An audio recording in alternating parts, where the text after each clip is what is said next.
Hello, everyone, and welcome to What's the Day, your gateway to discovering the everyday and finding a reason to celebrate your journey and the day.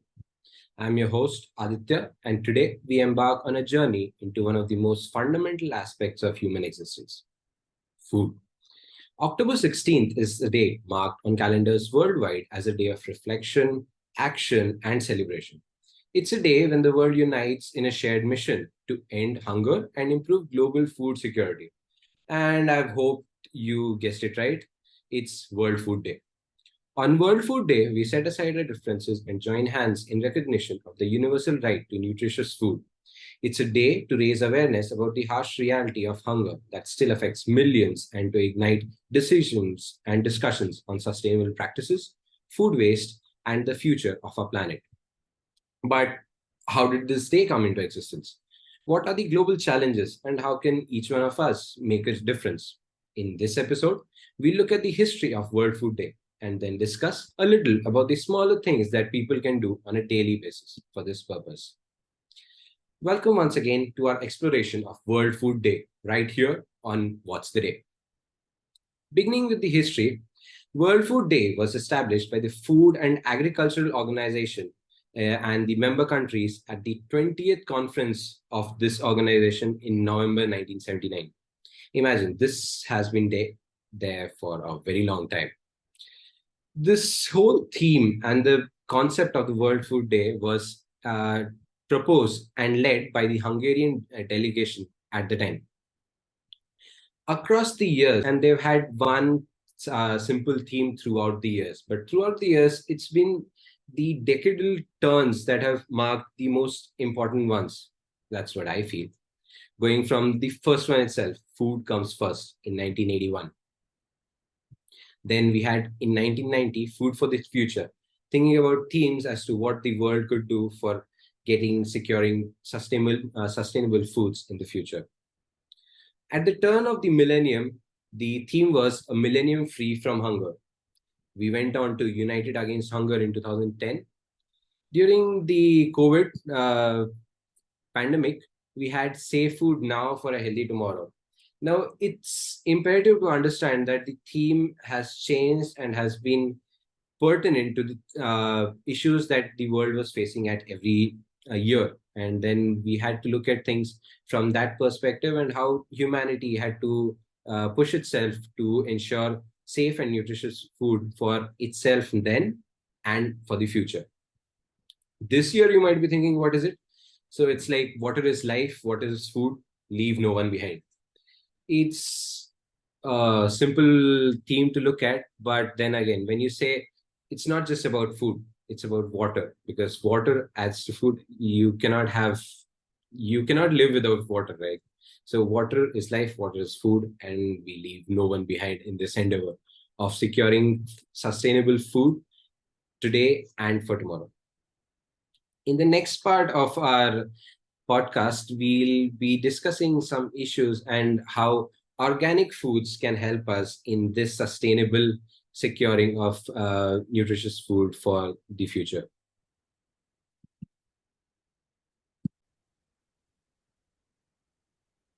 So today we have Mr. Radesh Roy with us. I'd like to welcome him and thank him for his time. I know that his schedule is a very hectic one, and I'm catching him on one of these short breaks that he has. So Radesh is a fellow entrepreneur, and he's been running an organic foods and supplies company. I rather pass it on to him to explain what he does best. So Radesh, please. Thank you so much, Aditya, for giving me an opportunity on your show to discuss about things that many few people are discussing about. Right. So, hello everyone. I am Hridesh Roy from Kecho Organics. So, we are a organic fertilizer manufacturing company that deals into natural fertilizers that are taken out from nature itself. If we say so, very first product, like we started right after COVID, and the very first product was vermicompost. Nowadays, it is very popular, but those days after Corona. So it was not so popular in our area, but we decided to start things with uh, vermicompost, and that is how we derived our name Quechua. So Quechua is a farmer's best friend. That is how we started our company. So we wanted to be the farmer's best friend, and that is how it's all about. So now we have around 18 plus fertilizers that are purely organic, and we are manufacturing around 7 to 8 fertilizers. And we have got OEMs that manufactures particular fertilizers for us. Okay. Right. So this is it. And we majorly deal with B2B, B2C, both of the clients. We have farms, we have our own farms as well. We are planning to get into food as well. Like we talked earlier कि नया कुछ लेकर आएंगे और खाने के अंदर ही आएंगे, बिकॉज फर्टिलाइजर्स हैं. अगर हमने खुद का फर्टिलाइजर खुद के लिए उपयोग नहीं किया तो फिर क्या किया, right? So that is what we are planning to. So this is it. So you've been into this for 3 years now. You've come a long way. Almost. Yeah. So this is the first question that I want to put in, and I'll be doing this on every show for every guest of mine. So, did you hear of World Food Day before I mentioned it to you? So no, big no, because before anything, I am a Jabalpuriya and really focuses about more about business and not what's going along. इधर उधर क्या चल रहा है फर्क ही नहीं पड़ता. अभी तो क्या प्रॉब्लम, बस वो प्रॉब्लम सॉल्व करने के पीछे दौड़े जा रहे हैं. पहले हमारे शहर की हो जाए, फिर हमारे स्टेट की हो जाए, फिर हमारे देश की हो जाए, फिर हम वर्ल्ड तक जाएंगे. सो दैट इज हाउ आपसे ही पता चला कि वर्ल्ड फूड हंगर है. अच्छा, फिर सर्च भी करना पड़ा उसके बारे में. So, what did you think? कि क्या है? What is this about? What is this? What did you think on first glance? Not after searching. So, search करने के बाद नहीं. पहली first shot, what did you think it was about? तो the very first time when you discuss कि world food day है, अच्छा अच्छे खाने के बारे में बात करना है, हाँ I can do that. I am a big time foodie and I can definitely talk about food. That is was the very first thing कि मेरे को लगा कि आप मेरे पुराने वेंचर के बारे में बात करने वाले हो. So that is Right. How it started. So then I. for the audience, I'll share that information as well, that you also ventured into foods and feeding people great nutritious food. So if you look at it on your company side, कि organic food जब grow करते हैं, how is it tied up with sustainability? कि organic food grow किया तो future के लिए better है and not with chemicals or something. ठीक है, एक लाइन में आंसर नहीं दे सकता हूँ. It might take up to 2 minutes कि why organic, why natural, why sustainable farming. See ये सारे तीनों चारों वर्ड्स जो हैं ये सब इंटरलिंक्ड हैं. ठीक है, वैसे ऑर्गेनिक फार्मिंग एक मिथ है, but still I would like to continue with this only कि why organic farming should be continued in India. Before revolution, जब हमको पता ही नहीं था केमिकल्स क्या होते हैं, उसके पहले क्या हो रहा था. ठीक है, अगर हम अपने पापा वाली जनरेशन में जाएं, so do you really think कि उनको, वो आज भी 70s और 80s में आ रहे हैं, they are really very fit. हमारे दादाजी वाली जनरेशन ले लो, वो 80s और 90s तक गए. बट दीज डेज अगर आप देखो, एक बहुत बड़ा प्रॉब्लम आपको समझ में आता है. बहुत सारे लोग ओबीज हैं, पहली चीज. दूसरी चीज, या तो वो बहुत थिन है, बहुत ज्यादा थिन है, मतलब एनर्जी भी नहीं है, बहुत जल्दी थक जाते हैं. इधर दे आर वेरी फिट, वो उसमें बहुत ज्यादा थकते हैं. उसका रीजन क्या है? The only point is nutrition, right? So जैसे जैसे कमर्शियलाइजेशन बढ़ रहा है, कमर्शियलाइजेशन एग्रीकल्चर में भी आ रहा है, तो हर एक किसान क्या चाहता है? ज्यादा से ज्यादा यील्ड, मैक्सिमम यील्ड. मैं अपने 1 एकड़ में कितना ज्यादा यील्ड निकाल लूं उस क्रॉप का, उस पर्टिकुलर क्रॉप का. And the only way to get most of the yield is through chemicals. And you would not believe there are more than thousands of chemical factories in India who are promoting their chemicals like hell. They do not care about anybody, any single body. ना आपके बारे में, ना मेरे बारे में, ना अपने बच्चों के बारे में, किसी के बारे में नहीं. They are just here to sell chemicals और फार्मर को कितना ज्यादा यील्ड मिल जाए उसके फार्म से. That is it, right? Commercialisation है. Okay, commercialization, that is correct. लेकिन अगर if you look at from the point कि yield ज़्यादा है, won't more yield mean more food for the world? And तो to एक आप मुझे सिर्फ एक चीज बताओ. सो जैसे जैसे चीजें बढ़ती जा रही है, अगर आप देखोगे, ऐसा नहीं था क्या? क्या पहले पहलवान नहीं थे या बॉडी बिल्डर्स नहीं थे? दे थे, पहले भी थे। थे, बहुत अच्छे थे। बट दीज डेज लोग एक्स्ट्रा न्यूट्रिशन के लिए क्या कर रहे हैं? Protein shakes and this. Raw raw nutrition पे जा रहे हैं। सो पहले तो ये न्यूट्रिशन नहीं था जो आर्टिफिशियल है आज की डेट पे। तो वो कैसे पूर्ति करते थे? वो नेचुरल फूड से ही करते थे, राइट? सो आज की डेट पे क्या होता है? न्यूट्रिशन आपकी फूड से मिल ही नहीं रहा है पूरा। तो राइट। हम जितना भी ज्यादा उगा लें, हमारा न्यूट्रिशन जब पूरा नहीं होगा तो उस फूड का मतलब ही क्या है? सिर्फ पेट भरना ही है अगर, तो फिर क्या ही जरूरत है खाने की? कुछ से भी पेट भर लो। वीट ही क्यों खाना है, या राइस ही क्यों खाना है, या लेंटिल्स ही क्यों खाना है ना? कुछ भी खा लेंगे हम, राइट? तो वे, अगर केमिकल्स की बात हो रही है, so way from chemicals also comes pollution, है ना? So because this is a very important factor कि pollution is in bad for the future, bad for us today itself. So exactly. organic foods, how is it turning the tide? Are you seeing an uptrend की market में organic foods की demand ज्यादा है, या फिर are you getting better prices for organic foods and see, chemical? If we typically talk about organic food, so demand तो definitely है, supply भी है। But you, people like middle class जो है, हम लोग actually daily organic food afford ही नहीं कर सकते। वो इतना महंगा हो जाता है। बिकॉज अब मैं आपको थोड़ा शुरू से समझाता हूँ कि पॉल्यूशन से हम चालू करते हैं इस चीज को। सो पॉल्यूशन, अगर आप एक चीज नोटिस करो, सारे लोग एग्रीकल्चर बैकग्राउंड से नहीं है। मैं I am also an electrical engineer, मैं भी एग्रीकल्चर बैकग्राउंड से नहीं हूँ। But from past 3 years I been learning about this. बहुत सारे लाइक माइंडेड पीपल से मिलता हूँ, फार्मर से मिलता हूँ, ठीक है, प्रोफेसर से मिलता हूँ, ठीक है। सो बहुत सारी चीजें, अभी एक सेफ सॉइल मूवमेंट भी चल रहा है, ठीक है। उसमें ये बात मुझे भी पता चली कि एक्चुअल में जो क्रॉप होता है, या जो एग्रीकल्चर जो टर्म हम बोलते हैं, जो सब्जियां उगती हैं, वो पहले के लेयर के 1 फीट के अंदर ही होता है, इफ यू राइट। बिलीव।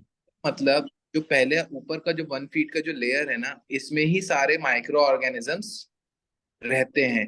वही माइक्रो ऑर्गेनिजम्स पूरा न्यूट्रिशन बिल्ड करते हैं किसी भी क्रॉप के अंदर पे, ठीक है। अब लेट अस अज्यूम कि एक प्लांट को 20% नाइट्रोजन की जरूरत है, बट उस पर्टिकुलर लैंड में आज की करंट डेट पे शायद 5% ही नाइट्रोजन बचा हुआ है। पता है क्यों? क्योंकि यूरिया इतना ज्यादा उपयोग कर दिया है उस लैंड पे कि वो लैंड पत्थर हो गई है, हार्ड हो गई है, इतनी ज्यादा हार्ड हो गई कि आप उस पर कुछ उगा नहीं सकते, और बिना यूरिया के कुछ उगेगा ही नहीं।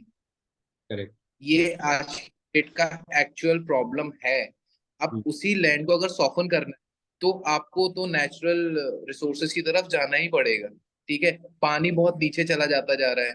पानी नहीं मिलेगा क्रॉप को तो होगा ही नहीं। हम तो यही बोलते हैं ना कि जब तक पानी नहीं है तो क्रॉप कहाँ से होगी, खेती कहाँ से होगी, राइट? सेम चीज न्यूट्रिशन के साथ में, नाइट्रोजन नहीं होगा, फास्फोरस नहीं होगा, ऐसे 18 प्रकार के मैक्रो और माइक्रो न्यूट्रिएंट्स होते हैं जो अगर लैंड में है ही नहीं तो कुछ हो ही नहीं सकता। आप जाओ किसी किसान के पास में, किसान सीधे बोलता है जिंक चाहिए, फास्फोरस चाहिए, नाइट्रोजन चाहिए, ऐसा बोलता है।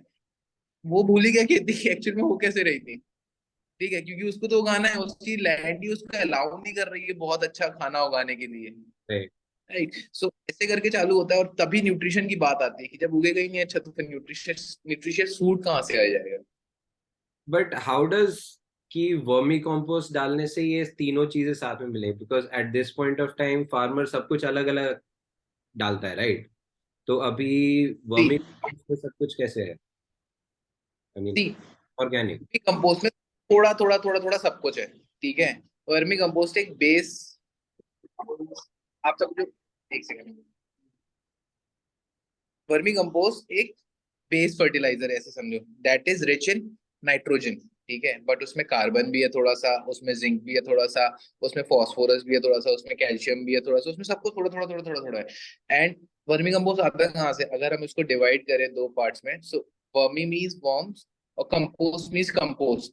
Compost of what? Compost of cow dung majorly, ठीक है। बट कंपोस्ट आज की डेट पे बहुत सारी चीजों का बन रहा है, कचड़े का भी बन रहा है, जो वेस्ट फूड निकलता है उसका, मतलब बहुत सारी चीजों का कंपोस्ट बनने लगा। बट वर्मी कंपोस्ट है basically of derived from cow dung. So the earth form that is eaten cow dung, उसका जो फिर extract निकला, that is known as vermicompost, and that contains major macro and micronutrients. So I would not say कि ये इसमें यही डालने से हो जाएगा, नहीं, ऐसा नहीं होगा। ऐसे बहुत सारे और कंपोनेंट्स, जैसे कैल्शियम है, फास्फोरस है, अलग अलग फसलों के लिए नाइट्रोजन किसी में ज्यादा चाहिए रहता है, किसी में फास्फोरस ज्यादा चाहिए रहता है, किसी में जिंक ज्यादा चाहिए रहता है। सो हर एक फसल के हिसाब से एक अलग चीज आती है, एक अलग नेचुरल फर्टिलाइजर अवेलेबल है।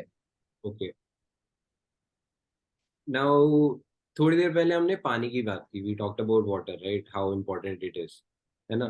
तो the UN this year put water in the middle of it, कि उन्होंने थीम रख दी इस साल कि water is life, water is food, and we leave no one behind. So right. We talked about कि ऑर्गेनिक वर्मी कंपोस्ट से you can increase water retention in the soil, है ना? तो somewhat sorry. Somewhat we can retain, मतलब retention ला सकते हैं हम पानी का, समवॉट। अच्छा, तो ये over a period of time कि अभी डालने से कितना बढ़ रहा है, have you done any studies कि how does it improve over a period of time? ठीक है, तो कुछ केसेस शेयर करता हूं मैं आपसे। Okay. So we have been so many farmers, so we have around 1500 acres plus of land currently that हमसे फार्मर्स जुड़े हुए हैं इतने एकड़ लैंड्स के, ठीक है। So the very first thing they came to us was कि हमारी मिट्टी बहुत हार्ड है। सो हार्ड है इसका मतलब उसमें पानी की कमी है, उनको पानी बहुत देना पड़ता है, वो फटाक से नीचे चला जाता है क्योंकि मिट्टी कैपेबिलिटी नहीं बची वाटर होल्ड करने की, ठीक है। इसलिए पानी नीचे जा रहा है, ऑब्वियस सी बात है, ठीक है। तो हम बोलते हैं उसको कि वो वर्मी कंपोस्ट यूज कर रहा है या काउडंग को यूज कर रहा है, वो अपनी सॉइल को सॉफ्ट करे। जब वो सॉफ्टन करता है तो पानी को होल्ड करने की कैपेसिटी बनती है उस सॉइल की, क्योंकि वर्मी कंपोस्ट जो होता है या काउडंग होता है, इसमें 25% तो पानी होता है, ऑलराइट। राइट। ये तो 25 पानी ही है। सो भाई that is how vermicompost और any other organic material helps these farmers, कि आप उसका जो एक एक जो ऊपर का 1 फुट का जो लैंड है ना, उसी लैंड को वो कल्टीवेट करने को हम बोलते हैं भाई इसको यूज करो, इसी को कल्टीवेट करो, तो पानी भी आपको कम लगे because it holds water as well, okay. Right. तो सो ये बहुत ही, अच्छा, हाँ इन एंड अराउंड जबलपुर कितना, what is the growth you are seeing कि केमिकल से ऑर्गेनिक पे जा रहे हैं? यार, केमिकल से ऑर्गेनिक यार बात करूँ तो जबलपुर बहुत बड़ा एरिया है, एग्रीकल्चरल लैंड बहुत ज्यादा है। हम्म। अगर मेरे पास 100 फार्मर्स हैं, 100 के 100 फार्मर्स कंप्लीटली ऑर्गेनिक नहीं कर रहे हैं, वो राइट। सिर्फ, लेट अस अज्यूम कि उसके पास में 10 एकर्स ऑफ लैंड है, तो वो अपने 1 एकड़ लैंड में सिर्फ अपने लिए ऑर्गेनिक उगा रहा है, ओके। ठीक है। Because he knows, he very well knows कि वो जो फर्टिलाइजर्स यूज करने वाला है, वो उसको किसी भी हाल में अपने बच्चों को तो नहीं खिलाएगा, ठीक है। तो that is how we are turning farmers, कि तुम पहले सबसे अपने लिए उगाओ, तुमको पता है क्या जहर तुम दे रहे हो लोगों को, तुम बस अपने लिए उगाओ पहले, फिर बाद में हम सोचेंगे कि हम उसको 10-10% करके हर साल इंक्रीज करेंगे, ऐसा।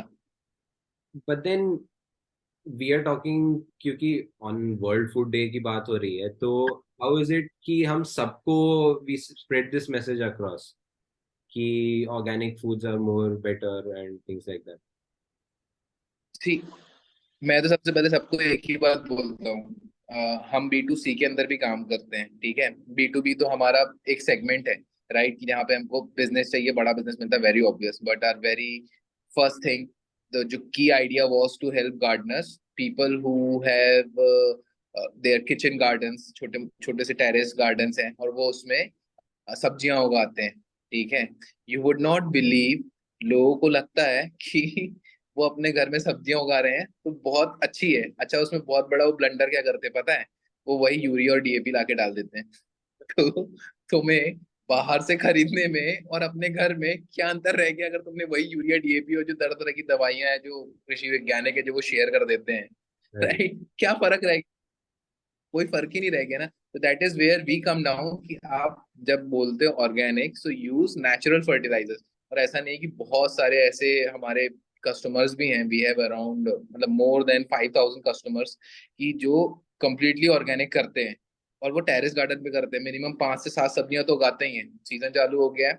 अब जो आप बोल रहे हो ना कि ऑर्गेनिक क्यों, आई वुड सजेस्ट कि आप अपने घर में सिर्फ एक टमाटर का पौधा लगाओ, एक गमले के अंदर में, ठीक है।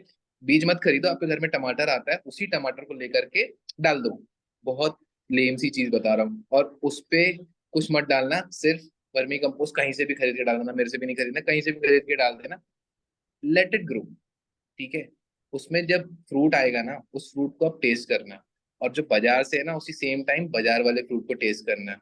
एंड यू वुड फाइंड कि आपने जो गाया है ना, इट इज मोर ज्यादा खट्टा है बाजार वाले से। Right. Right, that is where the nutrition and the taste comes, कि Yes. जो मैंने, that is more beneficial and nutritional and tasty than what we have bought from the market. Mhm. Right, that this is the only taste I can suggest everyone. Obviously, मतलब even my mother, mummy को भी शौक था एक time पे, जब हमारे पास थे बहुत सारे गमले, तो एक दो गमले में हमेशा कुछ ना कुछ उग रहा होता था। And at one point of time we had a backyard garden, so we used right, to have, मतलब लौकी है, टमाटर है, मिर्ची है, सब उग रहा होता था एक टाइम पे, and we had a lot of it.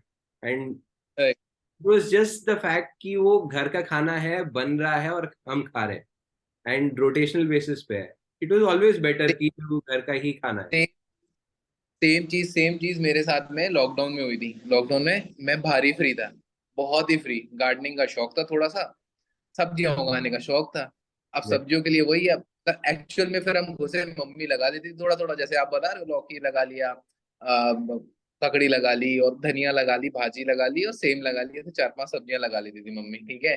डालती कुछ नहीं थी। And you would not believe, same, जो सेम का पौधा होता है, वो एक बार में, एक पौधे से, यू वुड नॉट बिलीव, मैं एक एक बार में 10-10 किलो सेम तोड़ता था। और एक एक 1.5-1.5 घंटा लगता था मुझे, क्योंकि वो मेरे पूरे बालकनी में फैला हुआ रहता था। राइट। इतना सेम होता था, तो जगह भी मिल जाती थी, इतना सेम। मैंने पूछा आप क्या डालते हो उसमें? कुछ नहीं डालती मैं तो, अपनी लैंड पे ही हो जाता है, कुछ नहीं है। ठीक है, बस एक बात समझ में आई कि मम्मी है ना, पास ही में कंडे ला के रखती थी, और वो पूरी बरसात में सड़ चुके थे तरीके से, ठीक है। बाहर ही रखते थे, पूरी बरसात में सड़ गए। अब बरसात के बाद ही लग रही है भाई, हमारे यहाँ पे ये सारी सब्जियां बरसात के बाद ही लगती थी, और वो तो सड़ चुके होते थे, कंप्लीटली सड़ चुके होते थे, ठीक है। अब वैसी वही खाद उसको आसपास में मिल जाती थी। That is where I found कि यार ये तो इसके कारण बढ़ता है। मम्मी ने कभी ध्यान भी नहीं दिया होगा शायद, ठीक है, बट वो वहां से न्यूट्रिशन मिलता था, और फिर वो इतना ज्यादा ब्लूम करता था। सेम गोज विद लौकी, एक बार में 8-8 10-10 हो रही है।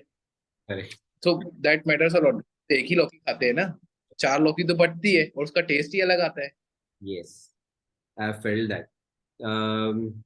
अब थोड़ा घूम के वापस आते हैं वर्ल्ड फूड डे पे। मतलब हमने अपने खाने की बात तो कर ली, बट अगर हम बात करें, हमने कॉलेज में तो we seen a lot of things happening कि we went out, distributed food, कपड़े वो सब बांट दिए।